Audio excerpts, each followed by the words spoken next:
Il-pagi f'Malta qed jibqgħu l-istess filwaqt li l-ħajja qed tolab bla doċċ mill-irkotta sal-ħobs, mill-ġbejniet saż-żeba, mill-pastizzi sal-kartun. U issa anke l-posta.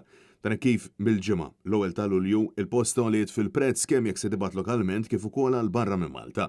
Dan ħabbretu l-kumpanija Malta Post stess fuq il-website tagħha fejn ġie spjegat li l-prezz ta' ittri li jiżnu sa 50 gramma u low 7 ċentesmi, minn 30 ċentesmu għal 37 ċentesmu. Sida ta' 7 ċentesmi wkoll għal dawk litri li jiżnu minn 50 sa 100 gramma, minn 50 ċentesmu għal 57. Fil-waqt li minn 101 sa 150 gramma żdiedet 7 ċentesmi oħra għal 77 ċentesmu.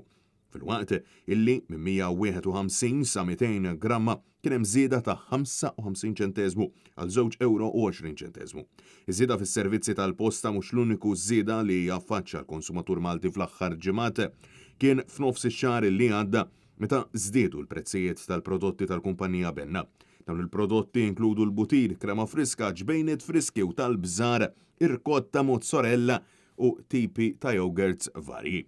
Eżerċizzju ħafif imwettaq minn din il-Kamra tal-Aħbarijiet wera illi xirja bażika li teskludi prodotti tal-ħasil, ħwejjeġ, luminati u ħlowiet, jiġifieri biex tikol fost oħrajn ħobża bil-perżut u l-ġobon bdilka butir u sajjar platta ġim bit-salsa għal 4 persuni tiġi kil fuq minn €25 għal 3.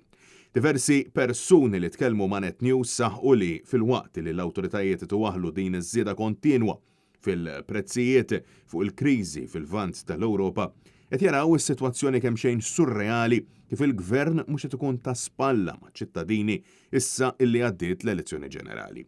Bosta nsistew li l-għajnuna ta' 175 fil-ġimgħa mhux biss hija redikola imija tal-biki u li l-gvern tal-Labor ma jistax jibqa' jistaħba wara l-iskuża ta' mekkaniżmu illi kien jagħmel sens sa 10 snin ilu.